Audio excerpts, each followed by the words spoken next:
All right, guys, another video here. In this one, we are ripping apart two carburetors simultaneously. Me and my dad will do it. These are buckshot 46 or 44s?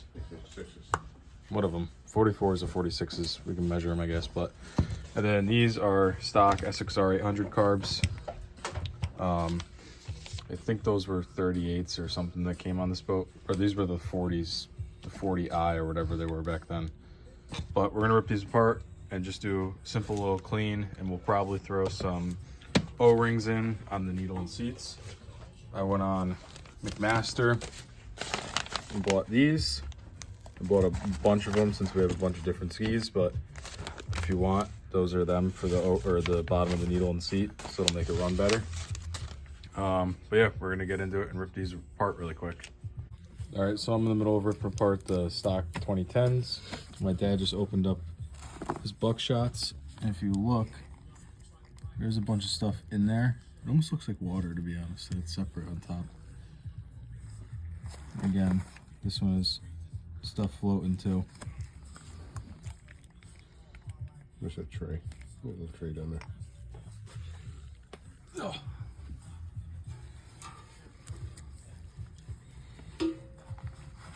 I'm gonna grab the gasket.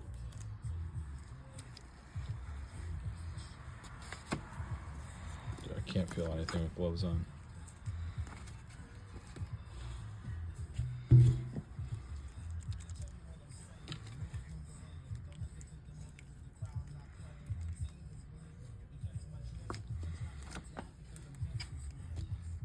Doesn't look bad, but it stinks with bad fuel. All right, I'm gonna get back and start ripping open this one while he continues to open up these. All right, these are the 2010 carbs I just peeled open. You could tell. I mean, I don't think these carbs have ever been taken apart before. I was just saying all the paint was cracking on the screw heads. But these carbs are disgusting. So just trying to get this gasket off without ruining it.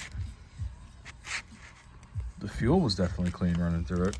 But these are gross. This side was clean, the secondary slave carb. But he's opening up the jet side on his right now, and I'm gonna flip these over once I get the filters out and do the same. Okay, so we just pulled all these carbs apart. On the stock 2010 carbs, which does have a factory pipe on it, this side was cracked, the other side has never been opened. It had a 1.5 needle and seat, 152.5 main jet, an 80 pilot jet, and then a black spring. That was on the first, I would guess you would call this one, if this was up here, this is the main carb with the throttle linkage on it. Even though on this carb it's still the same.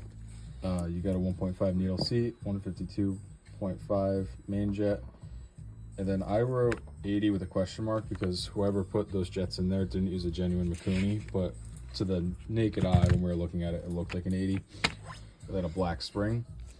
On these buckshots that are in an 800 with a factory pipe, we got 2.3 needle and seat, 130 main, 120 low. And we wrote a gold spring. We could do a pop-off pressure test, which actually would be kind of nice to know. But gold for this side. Then the throttle linkage side on this manifold, because it's on a Boysen intake, it was a 2.3 needle seat again, 130 main, 120 pilot, then a silver spring, which they looked identical to each other in length, but they were just different colored. But that's that so far. We're gonna go back and start scrubbing on these and clean these up because they're pretty gross. All right, both carbs are cleaned. Sprayed them down with carb cleaner and then blew them out with the air compressor. I thought that was cracked, it's just casting. Again, this one's clean. This was the really gross carb. Looks good now. And then all the parts have been cleaned too. So you can look at like this where your diaphragms are. Those all gunked up. It's all good now. So we're gonna start reassembling. Start on the filter side, just what I like to do, and go from there. All right, so do a little recap on how to put this all back together. You're gonna start with your filters, toss those back in, and then you're gonna go into these gaskets, which are all clean too. Those get laid back in.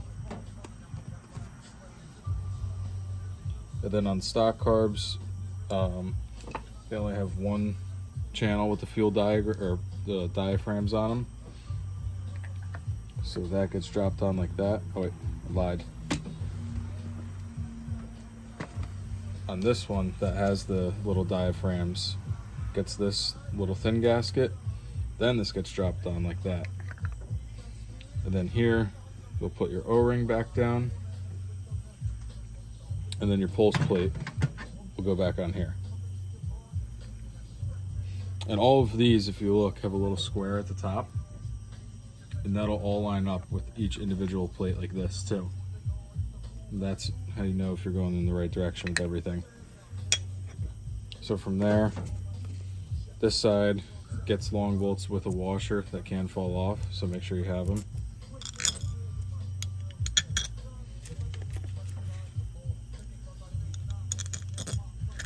And then this side will get the 4 medium bolts you have. These you have to be careful when taking them out because they are just Phillips heads, they're not flat heads. So when tightening them and putting them in, just be careful that you don't strip anything. And I always like to go in an X pattern, just like you're installing a car tire, like lug nuts, just so you don't tighten something and make it uneven and crack it.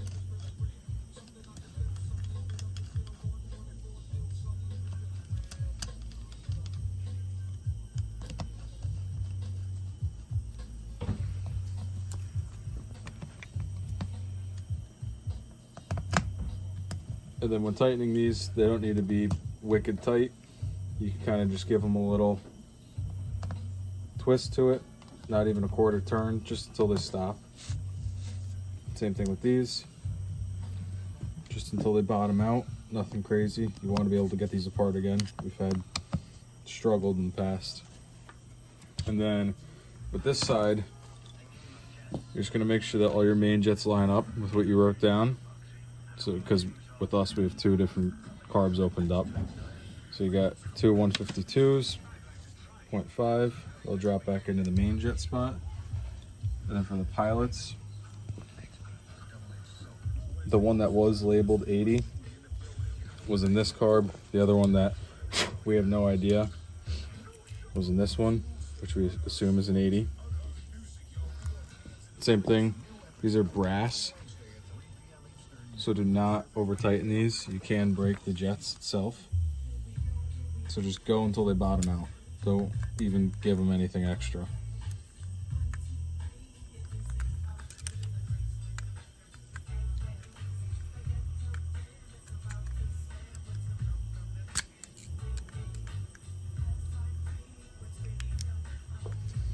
And then grab a different screwdriver for the main jets.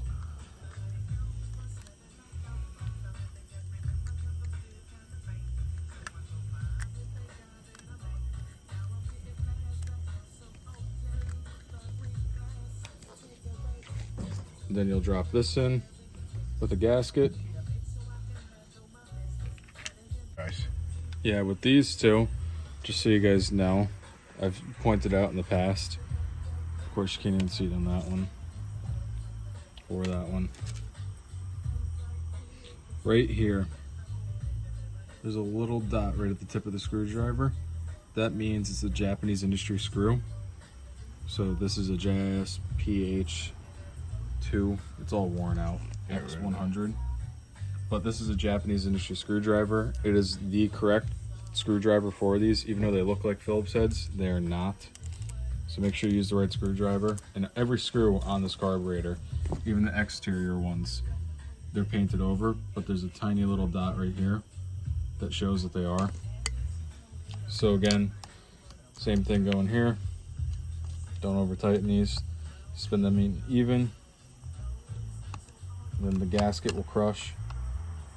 So just give it a little something, but nothing crazy. All right, so I just ripped the O-rings off of these.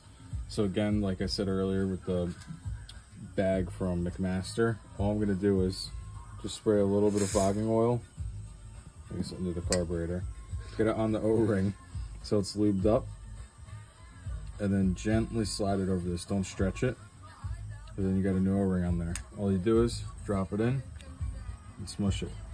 Same thing for this one. Get some oil all over it. Get it started and gently slide it over it. You don't want to stretch it.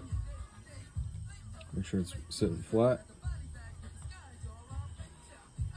Same thing, just give it a little push. From there, you're ready for your needle, spring, and your arm. I lied actually again. Gotta make sure you get your retaining clip for your seat, or your needle, or yeah, your seat. This one, we'll get the one with the lock washer on it. So again, use your screwdriver.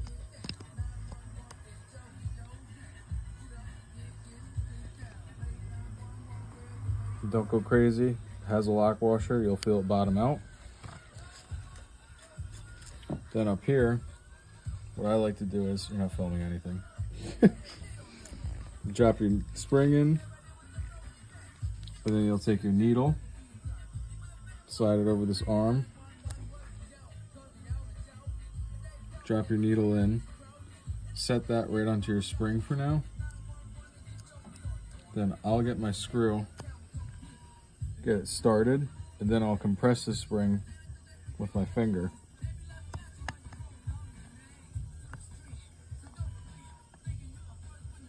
And then same thing, nothing crazy on this, just tight. Then you're all set. This is all done. All right, finished cleaning up the carbs on the buckshots for my dad's boat, and the stock ones from the 2010 itself.